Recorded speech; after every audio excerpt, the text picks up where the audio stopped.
Good morning mga kalaki. Today is another day and another video and another money na po mga kalaki.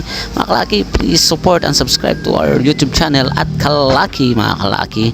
So, hinaot mga kalaki, inyo tang supportaran. Ginagmay lang na pero ikadak kong kalipay na nato. So, morning mga kalaki, ang atong mekaniko, grabe na siya.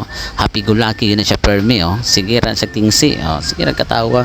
Nana ang pagabi-abi sa atong mga kuan mga kalaki, mga customers dapat imo ginang isisikan, di kasi minugot, di ka maging stricto. So maarang ginakalaki harang magbalik-balik na atong mga customers, tapos chika-chikahan, grabe nya gawas pasad kinahanglan nindo to quality imong pag-ayo, pag-repair o pag-replace pod nimo, di ka sige pataka diha nga di kay dako gasto ang atong kuan customer. So naagi kay mga suggestions nga angay isulti sa mga customers ug mga signs.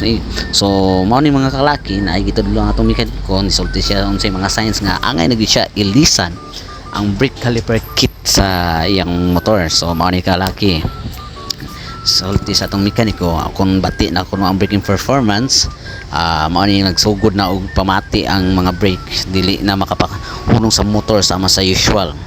Bisan pa og pressure sa brake lever, basin kinahanglan na dyan na siya ilisan ang brake caliper mga kalaki. So mag-leaking pod ang brake fluid niya. Kung makita nimo nga nag-leak ang brake fluid gikan sa caliper, usa kini ka indication nga adunay daot ang seals o guba na ang caliper kit.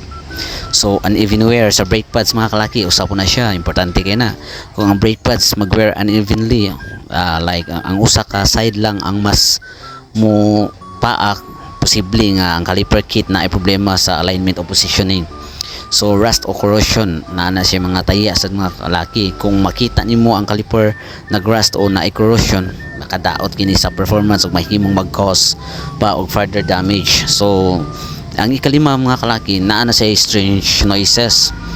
Kung maghimo og squealing, grinding or dragging sounds ang brake system niya mga kalaki, basin adunay daot ang part sa caliper kit. So napo na siya sticky or seized pistons mga kalaki. Kung maglisod ka og pull sa brake lever o ang brake dili mag-release pag-ayo, posible nga ang piston sa caliper natakdan o nakuha ang magkinahanglan na og ilisan mga kalaki. So kung makita nimo ang usa sa mga sintomas niini, maayo nga ipa-check sa mekaniko ang brake system ug ang caliper kit para mapugnan ang mga delikadong sitwasyon mga kalaki. So ayaw ni duhay-duhay mga kalaki, kung makakuan man ang mga signs na mga kalaki, at least na kaniya akong gihatag ninyo na moy kuan na sa mga learnings gamay nya, mga signs na nakibaw na mo ba. So basta mga kalaki, amping lagi ta kanunay sa kadalanan, dili ta magara-gara drive, dili ta magara-gara maglaras-laras.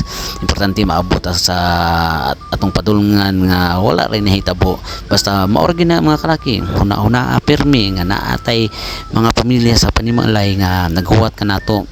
So mga kalaki, amping ta permi. God bless and happy go lucky mga kalaki.